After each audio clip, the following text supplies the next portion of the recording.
Hello বন্ধুরা, এখন আমি 11 বলে একটি তামিল সিনেমা রিভিউ করতে চলেছি, যেটা আমি হিন্দি ডাব ভার্সন দেখলাম অ্যামাজন প্রাইমে। এবং কেমন হলো সেটা নিয়ে কথা বলবো। ছোট্ট করে যদি গল্পটা বলি, এখানে এখানে বেশ কিছু মার্ডার হয়ে যাচ্ছে এবং তার জন্য একজন পুলিশ অফিসারকে এখানে অ্যাপয়েন্ট করা হচ্ছে। সেই যখন এগুলো ইনভেস্টিগেট করছে তখন দেখছি এর মধ্যে এমন একটা লিঙ্ক রয়েছে যেটা প্রত্যেকটা মার্ডারের সাথে কোথাও না কোথাও গিয়ে মিলে যাচ্ছে। এইবার এই রহস্য ভেদ করার জন্য সে যেই রাস্তাটায় হাঁটছে, সেখানে হাঁটতে গিয়ে সে কী কী জিনিস, নতুন ইনফরমেশন খুঁজে পাচ্ছে এবং আলটিমেটলি কালপিট কি ধরা পড়বে এবং সে কেনই বা এই কাজগুলো করছে। এর থেকে বেশি জানতে হলে আপনাকে অ্যামাজন প্রাইমে গিয়ে 1.25 ঘন্টার এই সিনেমাটা আপনাকে দেখতে হবে। দেখুন, এই সিনেমাটা এখন বেসিক্যালি লোকের মধ্যে প্রচুর পপুলার হয়ে গেছে, সিন ভাইরালস এগুলো হয়ে গেছে এবং সেখান থেকে একটা কমার্শিয়াল থ্রিলার সিনেমা হিসেবে কিন্তু এই সিনেমাটা লোকে বেশ ভালো রকম অ্যাকসেপ্ট করেছে।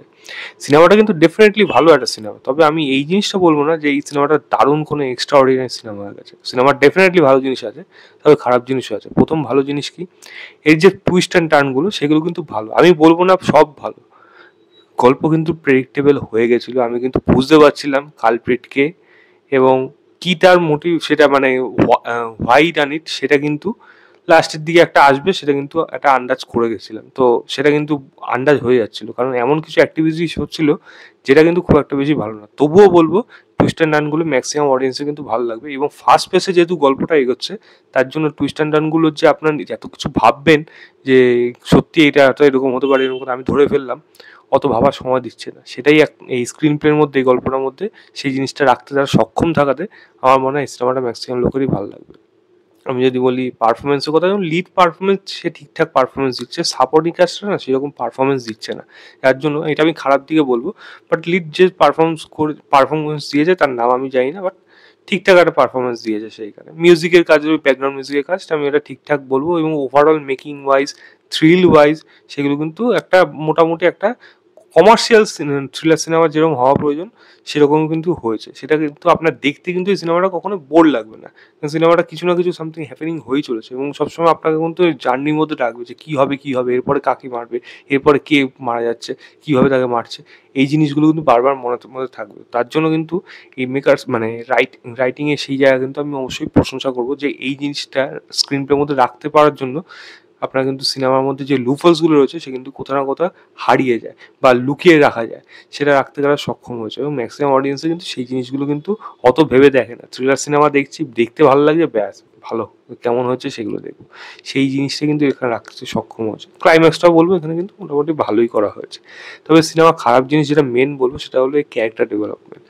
প্রথম কথা হলো কোনো ক্যারেক্টার ভালো করে এস্টাবলিশ না এবং যা ঘটছে দেখুন অলরেডি আমি যখন ধরে ফেলছি, তো তার জন্য এই ক্যারেক্টারটাকে ফিল করানো আমার প্রয়োজন আছে। এর সাথে এমন কি ঘটনা ঘটেছে, কি পাস্টে ঘটেছে, কেন সে এরকম করছে, সেগুলোকে ভালোভাবে যদি দেখাতে পারে, দেখিয়েছে, যা যা দেখিয়েছে সেগুলো যথেষ্ট, কিন্তু সেখানে যারা পারফরমেন্স দিয়েছে তাদের পারফরমেন্স কিন্তু ততটা কনভিন্সিং না, যার জন্য সেই দুঃখ বা সেই ইমোশনাল কোরটা এই সিনেমাটার মধ্যে থেকে মিস হয়ে যাচ্ছে, যেটা এই সিনেমার একটা বড় খারাপ দিক। সাপোর্টিং কাজ যারা যারা রয়েছে সেটা খুবই মানে খুব একটা ভালো না। অভিরামীকে দেখতে পাবেন, অভিরামী একজন ভালো অভিনেত্রী, অন্যান্য অনেক কাজে তাকে দেখেছেন, রিসেন্টলি থাগ লাইফেও ছিল।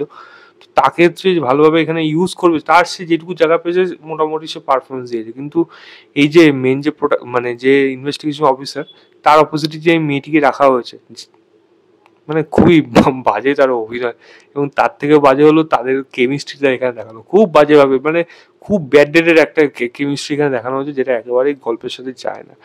এবং যেটা আমি বললাম যে এই ধরনের সিনেমায় অ্যাকশন ভালো হওয়ার প্রয়োজন, অ্যাকশনে অনেক কিছু সিন রয়েছে, যা আছে মোটামুটি রয়েছে, এর থেকে আরও বেটার হওয়ার প্রয়োজন ছিল, যেটা আমার মনে হয় সিনেমার মধ্যে রাখতে তারা সক্ষম হয়নি।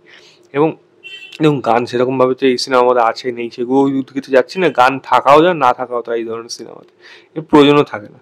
তবে সিনেমাটা যেহেতু 2 ঘন্টা 15 মিনিট, তাই এখানে অনেক কিছু কিন্তু ডেভেলপ করতে পারতো। গল্পের দিকটা তো ডেফিনেটলি থাকতো, থ্রিলার দিক থেকে এমন কিছু লুকিয়ে রাখতে পারতো যেটা অ্যাটলিস্ট প্রেডিক্ট করা যায় না, যদি সেটা করতে সক্ষম হতো গল্পের মধ্যে, টুইস্ট অ্যান্ড টার্নের মধ্যে, যেটার জন্য আমি প্রথমে বলছি না টুইস্ট অ্যান্ড টার্ন সব যে ভালো আমি তা বলবো না, সেইগুলো যদি লুকিয়ে রাখতে পারতো সিনেমাটা একটু হলো আর একটু হলেও বেটার হয়ে যেত। তবে আমি এটা বলবো না একটা খারাপ সিনেমা হয়েছে, একটা ভালো সিনেমা হয়েছে, ডেফিনেটলি একটা ভালো সিনেমা, তবে এক্সট্রা অর্ডিনারি কোনো সিনেমা না। আমার কাছে সিনেমাটা একটা ভালো সিনেমা হিসেবে আমি সিনেমাটাকে 3.25 দেবো আউট অফ 5 বলবো। অ্যামাজন প্রাইমে যান, গিয়ে দেখুন, দেখে জানাবেন আপনাদের কেমন লেগেছে। তো এই ছিল আমার ওভারঅল রিভিউ 11 বলে সিনেমাটা। ভিডিওটা ভালো লাগলে লাইক শেয়ার, চ্যানেলটাকে অবশ্যই সাবস্ক্রাইব করবেন। বাই।